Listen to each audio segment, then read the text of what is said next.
Hello दोस्तों, नमस्कार। आपके चैनल संतोष क्लासेस 24 में आज हम लोग एक नया चैप्टर पढ़ेंगे। अभी हम लोग त्रिकोणमिति पढ़ रहे थे, प्रश्नावली 8.4 जो कि समाप्त हो चुका है।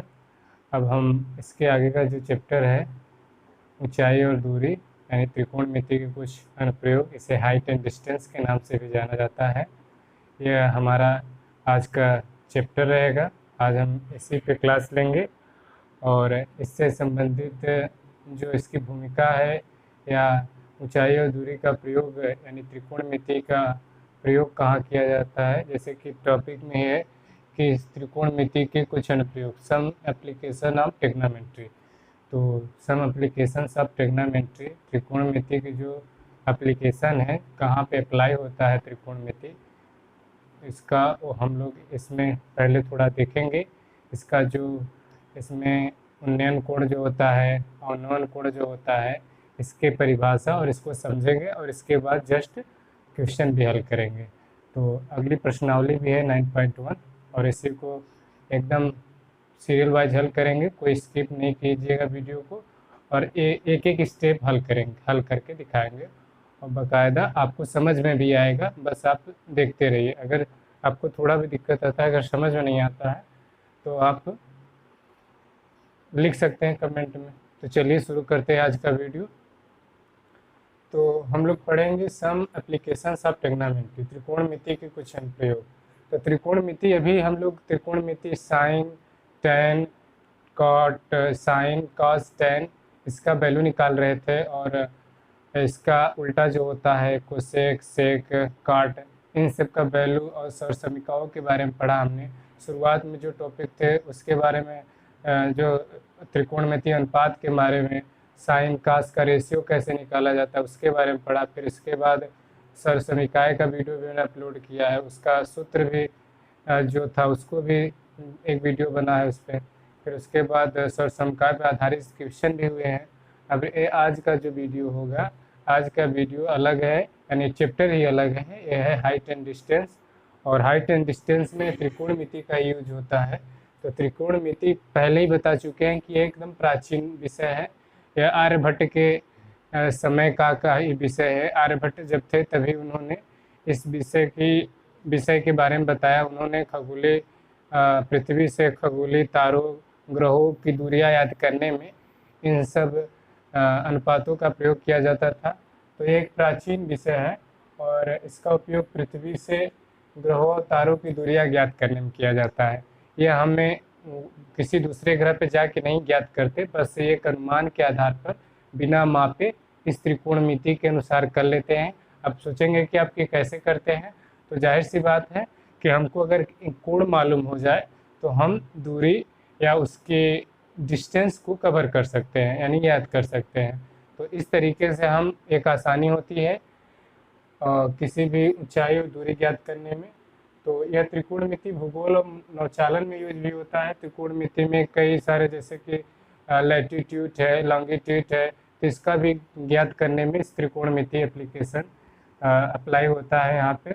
तो इन त्रिकोणमितियों का संबंध अनेक विषयों से है और यह खगोल और तारों, ग्रहों, नक्षत्रों से ज़्यादा ही सम्मिलित है या ज़्यादा इसका उपयोग किया जाता है फिजिक्स और जियोग्राफी में।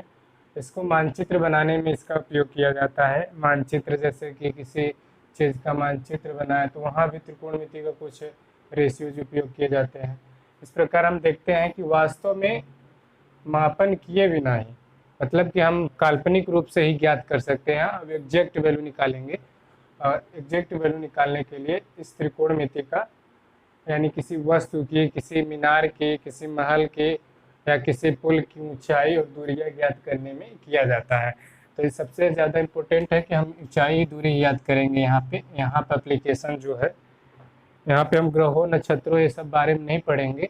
यहाँ हमारा जो टॉपिक रहेगा हाइट और डिस्टेंस, यानी कि ऊंचाई और दूरी ज्ञात कैसे किया जाता है इन त्रिकोणमिति की सहायता से। यानी जो भी त्रिकोणमिति हमने पिछले वीडियो में पढ़े हैं, इनकी सहायता से हम कैसे दूरी और उसकी वस्तुओं की ऊंचाई या एग्जाम्पल में दिए रहेगा कि किसी मीनार की ऊंचाई ज्ञात करने के लिए और किसी पुल की ऊंचाई या उनके दो पुलों के बीच की दूरी या सड़कों के बीच की दूरी, इस तरीके से क्वेश्चन रहेगा।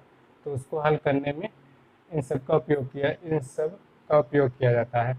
अब आगे देखेंगे कि जो मेन टॉपिक है कोण के बारे में। कोण दो प्रकार के हैं इसमें। कोण वही होता है, बस उसका दृष्टिकोण अलग होने की वजह से उसको अलग नाम दिया जाता है। तो एक उन्नयन कोण होता है, एक अवनयन कोण होता है। देख लेते हैं क्या होता है।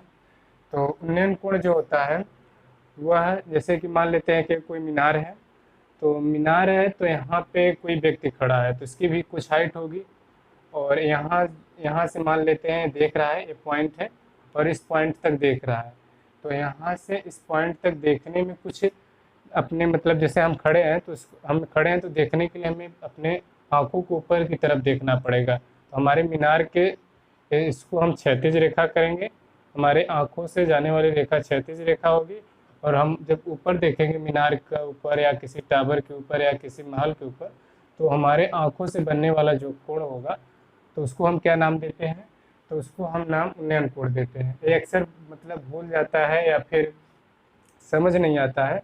तो इसका मतलब होता है कि क्षैतिज, जैसे कि इस पॉइंट से इस पॉइंट तक देखने के लिए हम इस बिंदु का इस बिंदु से देखने के लिए इस बिंदु तक देखने के लिए इसे दृष्टि रेखा नाम देते हैं, ठीक है। और इसके नीचे वाली जो रेखा है ये वाली, इसे हम क्षैतिज रेखा नाम देते हैं। तो दृष्टि रेखा क्षैतिज रेखा के बीच बनने वाला कोण उन्नयन कोण होता है। और उन्नयन कोण में जो क्षैतिज रेखा होती है वह दृष्टि रेखा के नीचे होती है, तो इसको हम बोलेंगे उन्नयन कोण। यहाँ पे देखिए कि ये दृष्टि रेखा के नीचे क्षैतिज रेखा है, तो कोण वही होता है। अब जैसे कि अवनयन कोण में देखिए कि अवनयन कोण क्या है। यहाँ कोई व्यक्ति खड़ा है, ऊपर से देख रहा है, तो यहाँ से देखेगा तो जाहिर सी बात है कि नीचे की तरफ देखेगा। तो नीचे की तरफ देखेगा तो ये दृष्टि रेखा हो गई, लाइन ऑफ साइट। तो ये लाइन ऑफ साइट हो गई, और इसके जो शीर्ष से जाएगा ये क्षैतिज रेखा है। तो क्षैतिज रेखा और दृष्टि रेखा के बीच ये भी कोण बन रहा है। पर इसमें अलग क्या बात है कि इसमें ये है कि जो क्षैतिज रेखा ये ऊपर है और दृष्टि रेखा इससे नीचे है। तो जब क्षैतिज रेखा ऊपर होती है, अब व्यक्ति नीचे की ओर मतलब किसी चीज को देखने के लिए अपनी आंखों को नीचे की तरफ झुकाता है, तो हम उसे अवनयन कोण कहते हैं। यही इसमें फर्क होता है, बस कोण वही होता है और एक कोण आपस में बराबर भी होते हैं। जैसे कि क्षैतिज रेखा हो गई, ये भी एक रेखा है क्षैतिज ही। तो समांतर रेखाएं हैं, तो समांतर रेखा को अगर ऐसे माने कि एक तिर्यक रेखा काट लेती है तो एकांतर कोण बनता है जो आपस में बराबर होता है। तो ये था कि उन्नयन कोण अवनयन कोण मतलब इसकी क्या अर्थ होता है और क्या इसकी किस तरीके से हम इसे समझ सकते हैं। तो इसके लिए आप समझ सकते हैं कि जब हम उन्नयन कोण की बात करते हैं, अगर उन्नयन कोण प्रश्न में बोलेगा तो हम समझेंगे कि कोई व्यक्ति है जो ऊपर की ओर देख रहा है। और ये भी ध्यान रखेंगे जो दृष्टि रेखा है और क्षैतिज रेखा नीचे होगी, दृष्टि रेखा ऊपर होगी। और अवनयन कोण में देखेंगे कि जो क्षैतिज रेखा होगी वो ऊपर की तरफ होगी और दृष्टि रेखा जो नीचे की तरफ होगी। तो ये बेसिक मूलभूत इसमें दोनों में अंतर है। बाकी कोण का बान वही होता है, बस स्थिति पॉइंट अलग होने की वजह से इसका नाम अलग हो जाता है। क्योंकि ऊपर की ओर आंखों एंगल बना के देखता है तो इसे उन्नयन कोण कहते हैं। अब ये नीचे की ओर एंगल बनाकर देखता है इस तरह, इसे हम अवनयन कोण के नाम से जानते हैं। अब हम ये तो था बेसिक, इसकी भूमिका क्या थी, किसका उपयोग कहाँ किया जाता है। उसका उपयोग कई जगह किया जाता है, जैसे कि यह प्राचीन विषय है हमने बताया, और यह पृथ्वी और भूगोल ग्रहों मानचित्र के अध्ययन में किया जाता है। नौचालन में भी इसका उपयोग किया जाता है। पर बेसिक हमारा जो सिलेबस है, हम ऊंचाई और दूरी ज्ञात करने में इसका अध्ययन करेंगे। अब हम लोग देखेंगे प्रश्नावली या प्रश्नों को हल करेंगे। अब हम लोग क्वेश्चन नंबर पहला देखेंगे। यह प्रश्नावली 9.1 का है, पहला क्वेश्चन है। तो हम लोग देखेंगे क्वेश्चन नंबर इसका पहला है कि सर्कस का एक कलाकार एक 20 मीटर लंबी डोरी पर चढ़ रहा है। तो एक डोरी है, उसकी लंबाई 20 मीटर है, जो अच्छी तरीके से तनी हुई है और भूमि पर सीधे लगे खंभे के शिखर से बंधा हुआ है। यदि भूमि स्तर के साथ डोरी द्वारा बनाया गया कोण 30 डिग्री हो तो खंभे की ऊंचाई ज्ञात कीजिए। तो इसके लिए हम क्या करेंगे, एक देखेंगे जैसे कि ये डोरी है, डोरी की लंबाई ऐसे बंधा हुआ है मान लेते हैं, जैसे सर्कस है, यहाँ पे ज़मीन से बंधा हुआ है, और एक कोई मान लेते हैं कोई खंभा है, तो यहाँ पे भी बंधा होगा, यहाँ पे भी बंधा होगा, तो यहाँ से जो कोण बना रहा है वो 30 डिग्री का बना रहा है। ठीक, तो वो पूछ रहा है कि अगर यहाँ पे बंधा, ये भूमि है, भूमि स्तर है, और इस पे ऐसे बंधा हुआ है, तो 30 डिग्री का जब ये कोण बना रहा है और इसकी लंबाई भी दी है, और तो इसकी कुछ हाइट होगी, तो यही हाइट हमें से पूछ रहा है। तो सिंपल है, ये हमें ये देखेंगे हाइट एंड डिस्टेंस में दो चीज़ें क्या दी है, तीन चीज़ें दी रहेगी, दो चीज़ें दी रहेगी, तीसरा चीज़ें निकालना होगा। तो साइन, कॉस, टैन, ये तीन चीज़ें का मालूम होना चाहिए। तो साइन क्या होता है, कॉस क्या होता है, और टैन क्या होता है। तो साइन बराबर क्या होता है, यहाँ देखते, साइन जो होता है वह लंब और कोण का रेशियो होता है, और कॉस जो होता है वह आधार और कर्ण का रेशियो होता है, और जो टैन होता है वह लंब आधार का रेशियो होता है, लंब आधार का रेशियो होता है। तो इस ट्रिग्नोमेट्री में ये दो साइन और टैन बहुत ज़्यादा यूज होगा, बहुत ही ज़्यादा। तो ये हमें ज्ञात होना चाहिए, जैसे कि दो चीज़ें मालूम होगी, इन दोनों में से तीसरा एक निकल आएगा। तो इसी तरीके से हम देखेंगे क्या क्या दिया है। तो हमें हाइट निकालना है, और ये दिया है कर्ण, तो हम इसे साइन लगाएंगे क्योंकि ये थीटा के सामने लंब होता है, और 90 डिग्री के सामने की भुजा जो होती है कर्ण बनाती है। तो हम इसमें साइन लगाएंगे, तो साइन साइन 30 डिग्री बराबर क्या हो जाएगा, लंब यानी ए बी अपान में कर्ण यानी ए सी। तो साइन 30 अंश का मान 1/2 हो जाएगा, और जो हाइट है हमने एच माना है, और ए सी कर्ण जो दिया है 20 डिग्री है, तो एच बराबर जो हो जाएगा 2h बराबर 20 हो जाएगा, और h बराबर 2 से कट जाएगा तो 10 मीटर। तो यहाँ से निकल आया कि हाइट, इसकी हाइट की लंबाई जो होगी इसकी 10 मीटर होगी। मालूम होना चाहिए, ये दोनों ज़्यादा यूज होंगे इन लोगों पे, ये तो मालूम ही होगा, ये भी यूज होता है, बहुत ही ज़्यादा नहीं पर यूज होता है। तो साइन का उपयोग करके हम इस तरीके से इसकी हाइट निकाल लेंगे। तो इसकी लंबाई जो खंभे की जो ऊंचाई हो जाएगी वो 10 मीटर होगी। ठीक है, तो इस तरीके से हम याद करेंगे। अब अगला क्वेश्चन देखते हैं। अगला क्वेश्चन देखें तो अगला क्वेश्चन में भी इस पेड़ की अलग है एक क्वेश्चन, जैसे कि आंधी आने के कारण पेड़ टूट जाता है, और टूटा हुआ भाग मुड़ जाता है, और पेड़ का शिखर जमीन को छूने लगता है, और इसके साथ 30 डिग्री का कोण बनाता है। यहाँ दिया है कि पेड़ का जो पाद बिंदु है, ये पाद बिंदु, पेड़ का पाद बिंदु ये है, पेड़ इसको हम मानते हैं, इतनी लंबाई इस पेड़ की है। ठीक है, ये पेड़ है, कोई पेड़ है। तो कह रहा है कि पेड़ के पाद बिंदु से जहाँ शिखर के जमीन को छूता है 8 मीटर है।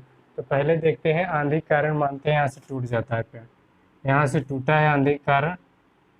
ठीक है, जब यहाँ से टूटा है, मानते ए बी सी पेड़ 3 पॉइंट है।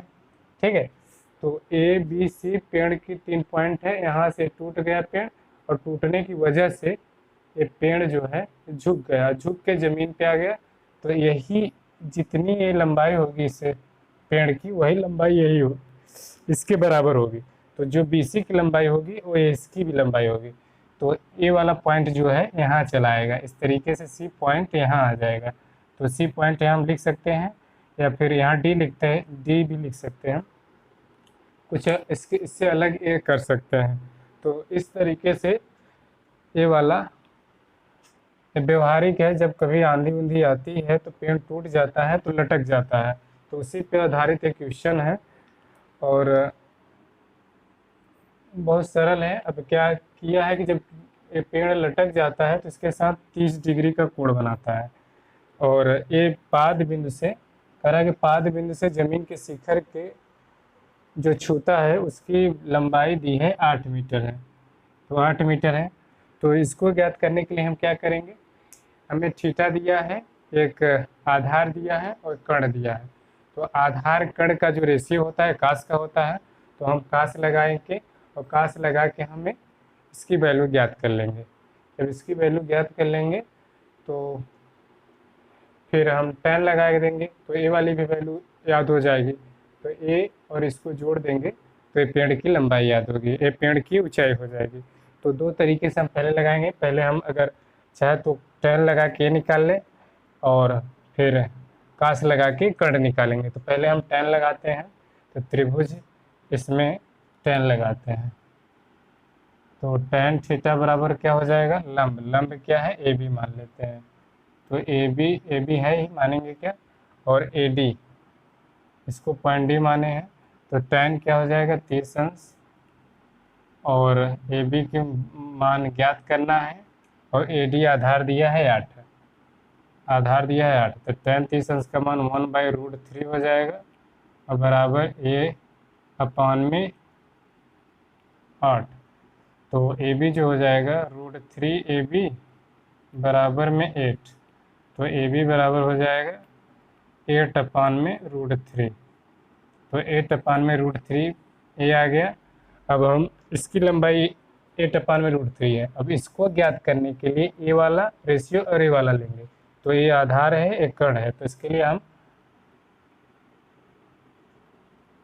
कास का उपयोग करेंगे। तो कास जो हो जाएगा कास थीटा यानी कि आधार ए डी और कण हो जाएगा बी और डी, बी और डी।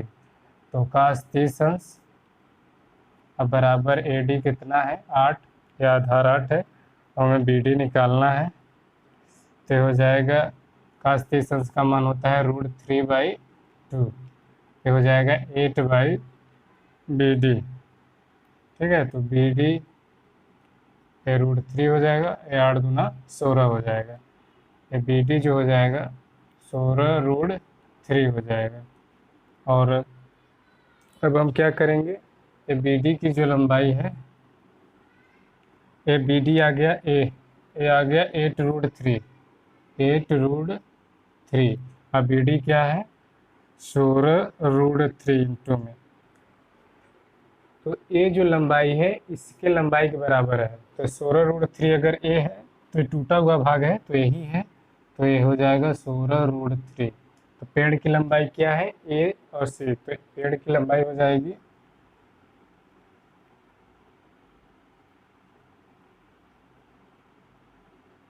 पेड़ की लंबाई बराबर A plus A B plus B C. ठीक है, तो ए बी हमने निकाला है 8/√3 है, तो 8/√3 अब प्लस ए क्या है 16/√3 है, गलत हो गया, सॉरी 16/√3 है, 16/√3 ये भी है 16/√3। तो हो जाएगा 16/√3। तो इसको जोड़ देंगे तो हो जाएगा 8 त्रिक 24/√3। इसका परमेयीकरण करेंगे यानी दोनों ऊपर नीचे √3 से गुणा कर देंगे, तो हो जाएगा 24√3 बटे में 3 से अब काटेंगे तो 8 बढ़ जाएगा 8√3। तो ये पेड़ की लंबाई जो होगी वो 8√3 होगी। तो यही आंसर होगा, यहाँ से यहाँ तक की लंबाई 8√3 होगी। इसी तरीके से हम ज्ञात कर सकते हैं, सरल है। पहले हम tan लगा के इसकी वैल्यू याद किए हैं, फिर कास लगा के ए वाली वैल्यू याद किए हैं, और इसके बाद जो ए वैल्यू है मेन यही है, ये जो जितना इसकी लंबाई है वही लंबाई इसके बराबर होगी, यानी जहाँ से टूटा है ऊपर तक का भाग ए वाला जो झुका है इसके बराबर होगा।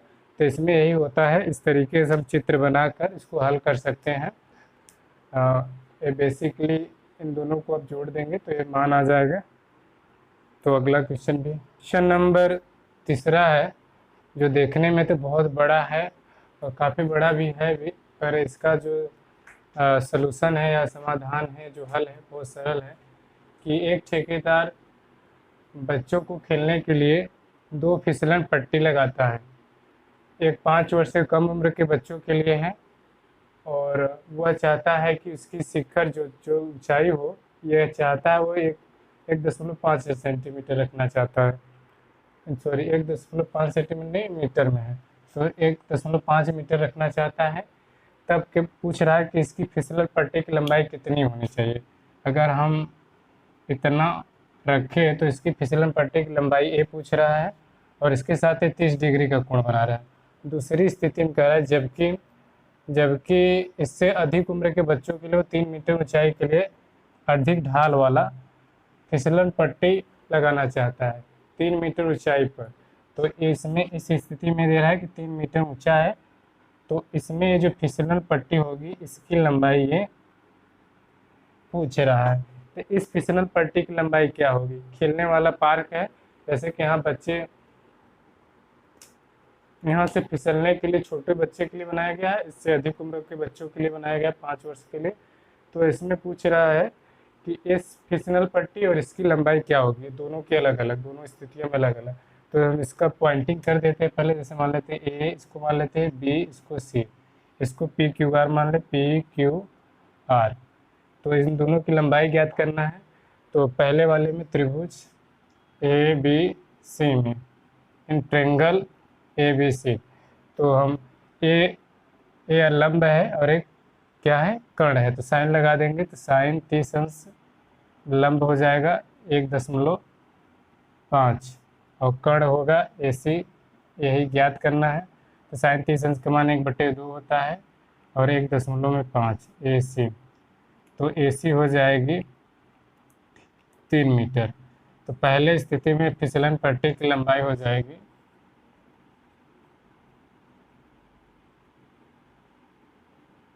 फिसलन पट्टी की लंबाई पहले स्थिति में 3 सेंटीमीटर, यानी ये जो फिसलन पट्टी होगी वह 3 सेंटीमीटर सॉरी 3 मीटर इसमें लंबी होगी।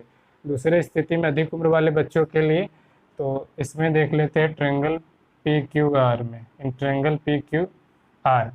तो इसमें भी इसका जो कोण दिया है वो 60 डिग्री दिया है कि यह जो 3 मीटर जब ऊंचाई है तो 60 डिग्री का कोण बनाता है। तो यहाँ हम 60 लिख देते हैं, तो हो जाए, इसमें भी साइन लगेगा, तो साइन 60 डिग्री बराबर लंब है हमारा 3 मीटर और ए हो पी क्यू यानी पी आर एक कर्ण है, तो हो जाएगा साइन 60 अंश का मान होता है √3/2, तो हो जाएगा 3 पी आर, 3 दूना 6 √3 पी आर और 3 दूना 6 हो जाएगा। ये हो जाएगा पी आर बराबर में 6/√3, √3 से ऊपर नीचे कर देंगे तो हो जाएगा 6√3/3, तो 2 से भाग देंगे तो 2 दूना 4, ये हो जाएगा 2√3 हो जाएगा 2√3 मीटर। इस फिसलन पट्टी की लंबाई हो जाएगी 2√3 मीटर, 2√3 मीटर। तो इस तरीके से इसका 3 मीटर आएगा, इसका 2√3 मीटर आएगा। तो इस तरीके से हम इसको देख सकते हैं।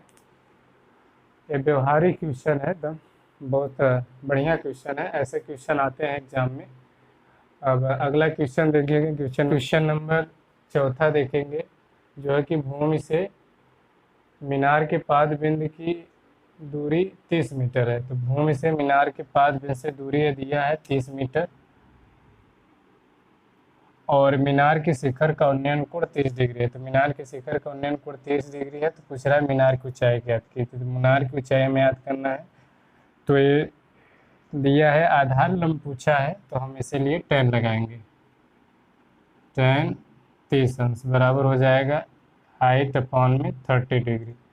तो tan 30 अंश का मान 1/√3 होता है, h/30 हो जाएगा।